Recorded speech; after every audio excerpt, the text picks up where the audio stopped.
नमस्कार दोस्तों, आपके अपने यूट्यूब चैनल पर आपका हार्दिक स्वागत है। आज हम देखने वाले हैं जो हमारे पटवारी डॉक्यूमेंट्स वेरिफिकेशन में फॉर्म भरना है वो किस प्रकार फिलअप करना है उसके बारे में। तो चलिए शुरू करते हैं। इस प्रकार का आपको एक पेज दिखेगा, ठीक है। इसमें आपको क्या करना है, यहाँ आपको फ़ोटो चिपकाना है।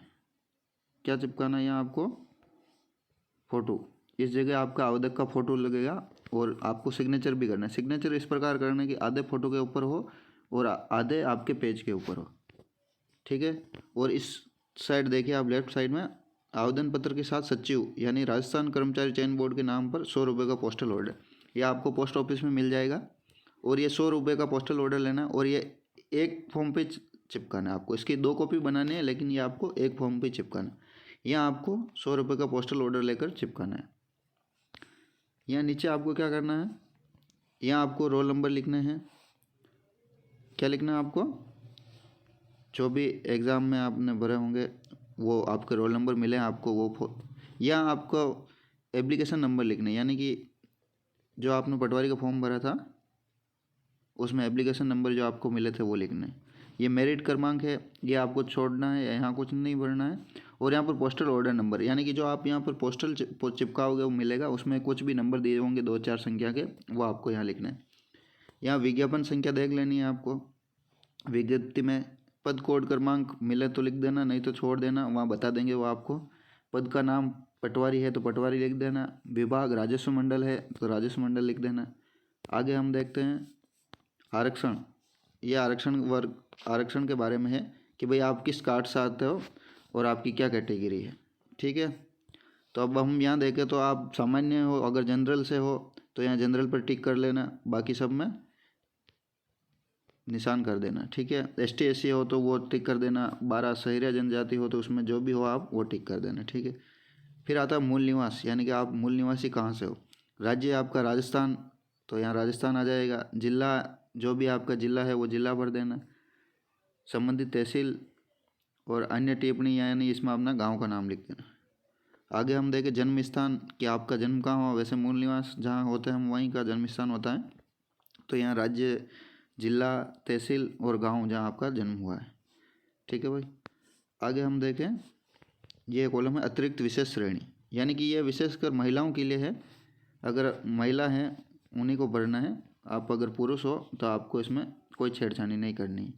इसमें देखे जाए तो या अगर आप भूतपूर्व सैनिक हो या एक सर्विसमैन हो तो यहाँ करना। उत्कर्ष खिलाड़ी हो जो वो करना है। ये विशेष योग्यजन वाले यहाँ करने हैं, ठीक है। और आगे हम कॉलम देखते हैं सेवारत कर्मचारी, यानी कि आप एक सर्विसमैन हो तो आपको इसमें भरना है, बाकी आपको इसमें छेड़छानी नहीं करनी है। आगे देखते हैं हम यहाँ आवेदक का पूरा नाम, यहाँ हिंदी में अपना पूरा नाम भरना है। क्या भरना है? हिंदी में पूरा नाम। आप जैसे जो भी नाम है आपका, श्री सुरेंद्र कुमार तो सुरेंद्र कुमार भर देना, ठीक है। यह अंग्रेजी में, और ये ब्लॉक लेटर में लिखना है, ध्यान रखना बड़े अक्षरों में, ठीक है। यहाँ आपका अंग्रेजी में नाम भरना है। यहाँ पिताजी का नाम, यहाँ माता का नाम, यहाँ आपको जन्म दिनांक भरनी जो भी है आपकी। जैसे जो भी है 4/1, जो भी है 4/1/1995 है तो यहाँ 4/1/1995 भरनी है। और यहाँ आपकी यह निर्धारित तिथि को आयु, यानी कि ये आपने जो फॉर्म भरा होगा उस समय आपकी फॉर्म में आ रही होगी कि भाई इस तारीख को आप इतने वर्ष, इतने माह और इतने दिन के हो रहे हैं, तो आप ये एप्लीकेशन फॉर्म में देखकर यहाँ भर देना, ठीक है। यहाँ नागरिकता, भारतीय है तो भारतीय, अन्य है तो अन्य। यहाँ आपको रिलीजन भरना है, धर्म हिंदू मुस्लिम सिख जो भी हो आप। अगर विवाहित है तो यहाँ विवाहित स्थिति के बारे में देना है। अगर नहीं है तो अविवाहित पर क्लिक कर देना, बाकी सब छोड़ देना, ठीक है भाई। आगे हम देखते हैं 8वें नंबर पर, अगर आप विवाहित है तो यहाँ पर आपका विवरण लिखना है। और अगर आप विवाहित है और आपके संतान भी है तो यहाँ पर आपके संतान का विवरण लिखना है, ठीक है। कितने पुत्र पुत्रियाँ हैं, जीवित है, क्या है उसके बारे में, ठीक है। यहाँ पर आगे 11 नंबर पर दे रखा पत्र व्यवहार का पता, यानी कि आपको यहाँ पूरा एड्रेस लिखना है। जैसे कि अगर कल आपको कोई भी लेटर भेजा जाए RSSB के द्वारा तो वो आपके घर पहुँच जाए। जैसे आप पहले अपना नाम, फिर सन ऑफ करके अपने पिताजी का नाम, फिर अपना तहसील, पोस्ट, ऐसे करके पिन कोड, पूरा इस पता लिखना है, व्यवहारिक पता। फिर अगर स्थायी निवास भी सेम ही होता है लगभग लोगों का तो वो लिखना है। इसमें अपना मोबाइल नंबर भी ऐड कर देना। उसके बाद 13वें नंबर पर अपनी शैक्षणिक योग्यता। शैक्षणिक योग्यता में आपकी जो भी आपकी शैक्षणिक योग्यता है उसके बारे में लिखना है। पहले सब आते ही मैट्रिक यानी कि 10th, इसमें आपको भरना है 10th। आपने टेंथ भरना है आपको। यहाँ कुल अंक में से कितने प्रताप आएंगे, ठीक है। जब जैसे आपको 500 में से आपको 400 आए, ठीक है, वो आपको भरना है। यहाँ आपके प्रतिशत आ जाएंगे कि भाई जैसे 80% बने। फिर ग्रेड, तो जो भी ग्रेड बना जैसे फर्स्ट ग्रेड। फिर वर्ष में यहाँ आपको वर्ष डालना है कि भाई आपने किस वर्ष में 10th पास की है। जैसे 2012 में की है तो 2012। फिर ऐच्छिक विषय में यहाँ पर ऑल आ जाएगा, क्योंकि यहाँ पर ऑल सब्जेक्ट होती है 10th में, तो ऑल आ जाएगा। कोर्स की अवधि 1 साल की होती है 10th क्लास, तो 1 साल। यहाँ आपको 10th के रोल नंबर भरने हैं। यहाँ आपको बोर्ड या आपके स्कूल का नाम भरना है। और रोल नंबर क्रमांक में आपको जो मार्कशीट के ऊपर सीरियल नंबर होते हैं ना, वो सीरियल नंबर भरना है यहाँ। फिर आती है 12th की बात। यहाँ पर आपको 12th की डिटेल भरनी है। कितने में से कितने नंबर आए आपके, कितने प्रतिशत बने, कौन सा ग्रेड है, कौन से वर्ष में पास किए, कौन कौन सी सब्जेक्ट थी, कोर्स की अवधि 1 वर्ष होती है, वही भरना है। यहाँ आपको रोल नंबर, यहाँ आपको स्कूल का नाम, और यहाँ पर आपको सीरियल नंबर भरना है, ठीक है। रोल नंबर क्रमांक में आपको सीरियल नंबर भरना है। फिर आगे अगर हम देखें, यहाँ तो स्नातक के बारे में दे रखा है भाई। यहाँ पे आपने बीए कर रखी है, बीएससी कर रखी है, क्या कर रखा है, जो भी डिग्री है आपके पास वो करना है, ठीक है भाई। जो भी डिग्री बीए कर रखी है तो बीए कर देना। फिर आप यहाँ पर आगे वही सेम डिटेल भाई, कैसे क्या है, कितने प्रतिशत बने, कब कब किस वर्ष में की है, वही डिटेल बने स्नातक, ठीक है। उसके बाद यहाँ पर आती है अधिस्नातक यानी एमएससी जो भी कर रखी है। अगर आपने कर रखी है तो भरनी है, बाकी छोड़ देना। और उसके बाद आप भरना चाहो तो ये डिप्लोमा वगैरह, या आपके पास और कई अन्य उपाधि हो तो, ठीक है। मेन तो वो आपकी ग्रेजुएशन तक देखेंगे, यानी स्नातक तक की सही डिटेल वो आपके पास होनी जरूरी। फिर आगे ये इंटर्नशिप वाला दे रखा है। आप इस में वैसे कोई इंटर्नशिप नहीं कर रखी, कोई ज़रूरी नहीं है। आपने कर रखी हो तो भर देना।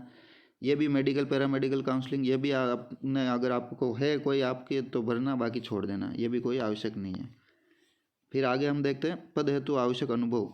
तो इस पद के लिए कोई अनुभव की जरूरत नहीं है, तो इसे आप छोड़ देना, यहाँ आपको कुछ नहीं पढ़ना है, ठीक है। और यह अतिरिक्त विस्तृत सूचना, यदि आपने पूर्व की सूचना में भिन्न कार्य या आपने कोई किया तो कुछ नहीं करना है इसमें भी आपको, यह भी आपको खाली छोड़ देना है, ठीक है भाई। आगे हम देखते हैं, यदि आप विज्ञापन के अनुसार अधिकतम आयु में छूट जाते हैं, अगर हाँ आप ओवर एज हो रहे हो और आपको अगर एज लिमिट में छूट चाहिए तो आपको ये भरना है, ठीक है। अगर आपको एज लिमिट में कोई छूट नहीं चाहिए तो आपको ये छोड़ देना है, ऐसे ही भरने की कोई ज़रूरत नहीं है, ठीक है। और फिर ये यहाँ आपको शपथ पत्र है। यहाँ आपको दिनांक डालनी, स्थान डालना है, दिनांक डालनी है भाई, आप किस जगह से कब भर रहे हो, और यहाँ आपको पूरे साइन करना है, सिग्नेचर करना है, ठीक है भाई, कि भाई मैं शपथ करता हूँ कि जो भी मैंने डिटेल भरी वो सही है, मेरे द्वारा भरी गई, ठीक है। आगे हम देखते हैं, ये इस सूची को भी काफ़ी ध्यान से पढ़ना, ठीक है। इसमें लगेंगे आपको पहले जैसे मैट्रिक यानी 10th पास की मार्कशीट है कि भाई हमने ना 10th पास कब की थी, उसकी यहाँ आपको 10th की मार्कशीट लगानी सबसे पहले। जारी क्रमांक व दिनांक, यानी वो मार्कशीट में देख लेना भाई कब इशू डेट जो होती है ना, वो इशू डेट यहाँ पर भरनी है। और ये संलग्न संख्या दे रखी, यहाँ पर लगने बताना है कि भाई आप उसको कहाँ लगा रहे हो। पहले नंबर पर लगा रहे हो तो 1 नंबर पर देना। ये उपाधि प्रमाण पत्र, ये मैट्रिक यानी 10th के बाद 2009 से पहले एक सर्टिफिकेट मिलता था मार्कशीट के अलावा भी वो, और 9 के बाद कोई सर्टिफिकेट नहीं देता। यानी कि आप अगर 9 के बाद आपने 10th पास की है तो आपको किसी सर्टिफिकेट लगाने की कोई ज़रूरत नहीं है, तो खाली छोड़ देना, ठीक है।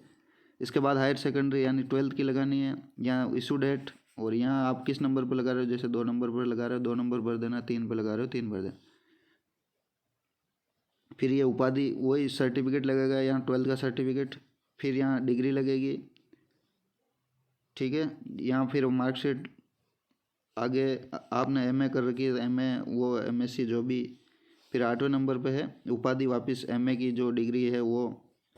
और 90वें नंबर पे अंक तालिका डिप्लोमा अगर आपने कर रखा, उपाधि प्रमाण पत्र उसका। फिर अनुभव, आपके पास अनुभव प्रमाण पत्र है तो वो। फिर मूल निवास या विशेष, जैसे आप टीएसपी से हो तो वो प्रमाण पत्र। और अगर आपके पास और भी यह जाति प्रमाण पत्र या अन्य कोई प्रमाण पत्र है जैसे RSCIT वगैरह है, RSCIT, तो उसके बारे में यहाँ डिटेल भर देनी, यहाँ इशू डेट भर देना। और यहाँ कि भाई किस नंबर पर लगा रहे हो, 8वें नंबर पर, 90वें नंबर पर, जिस नंबर पर भी आप लगा रहे हो वो कर देना, ठीक है भाई। आगे ये कार्यालय टिप्पणी है। यहाँ आपको कुछ नहीं करना है, छेड़छाड़ी नहीं करनी है, ये कार्यालय यूज़ के लिए हैं, वो उनके कर देंगे। ठीक है, आगे ये आपको ये भरवाना है। आवेदक यदि अपेक्षित शैक्षणिक अर्हता उत्तीर्ण नहीं है किंतु आवेदक की अंतिम, यानी कि जब आपने फॉर्म भरा था तो आपने अपेयरिंग में अगर भरा होगा तो आपको ये भरवाना है कि भाई आपका नाम, निवास स्थान, ये सब कुछ भर के यहाँ जहाँ से आप कर रहे थे, ग्रेजुएशन हो रही थी आपकी, वहाँ संस्था प्रधान से साइन करवाने हैं और हस्ताक्षर और मोहर करवाना। ठीक है, यहाँ आपके साइन करवाने हैं। ये अगर आपने अपेयरिंग भरा हो फॉर्म में कि भाई मैं ग्रेजुएशन में अपेयरिंग था उस समय आपने फॉर्म भरा तो करना है, बाकी आपको नहीं करना।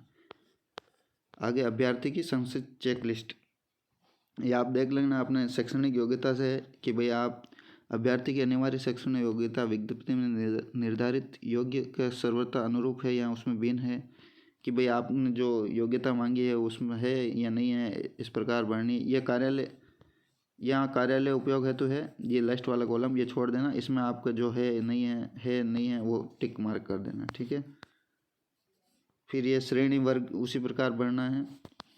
फिर अनुभव एक्सपीरियंस इसमें मांगा नहीं है तो अभी देख लेना आपके हिसाब से है तो भर देना, नहीं है। फिर आयु, भाई यहाँ पर आयु ये अभ्यर्थी की विज्ञप्ति ने निर्धारित तिथि को आयु यानी वर्ष माह वो अभी मैंने बताया था फॉर्म में आ रही होगी वहाँ पर जब आपने एप्लीकेशन फॉर्म भरा होगा। ठीक है, विज्ञप्ति के अनुसार निर्धारित तिथि आयु सीमा, यानी कि इसमें न्यूनतम 18 है और अधिकतम 40 वर्ष है तो भर देना है। ठीक है, यहाँ आगे देखना आयु सीमा में आपको वर्ग छूट अगर आपको चाहिए तो ये भर देना कि भाई कितनी छूट आपको चाहिए, आप किस वर्ग से हो। ये विधवा, ये इस प्रकार आपको कोई अधिकतम छूट चाहिए वो आरक्षण जिस हिसाब से जिसमें जो आरक्षण है उस हिसाब से आपको मिल जाएगी। ठीक है, ये आगे है, ये भी कार्यालय उपयोग है तो इसको भी आपको छोड़ देना है, कुछ नहीं करना है। ये भी यहाँ सब कार्यालय उपयोग के लिए है। फिर आता है आपके ये फॉर्म आपको this form will be use for verification bye police department, यानी कि पुलिस डिपार्टमेंट वेरिफिकेशन के लिए है। इसमें आपको यहाँ अपना फ़ोटो चिपकाना है, यहाँ आपका नाम लिखना है, सर नेम लिखना है, रोल नंबर लिखने हैं, मेरिट नंबर आपको छोड़ देना है। हाँ, ये ध्यान रखना है ये सब कैपिटल लेटर में यानी ब्लॉक लेटर या कैपिटल लेटर में आपको भरना है। ठीक है, तो अंग्रेजी के बड़े अक्षरों में आपको भरना है। फिर यहाँ आगे आप देखोगे यहाँ आपको एड्रेस भरना है, परमानेंट एड्रेस वगैरह, लाइन, स्ट्रीट, रोड, विलेज, थाना भी भरना आपको कि भाई आपके पड़ोस में कौन सा थाना है, आपने पिन कोड वगैरह। होम एड्रेस, परमानेंट एड्रेस लगभग सेम ही होता है तो दोनों जगह सेम भरना है।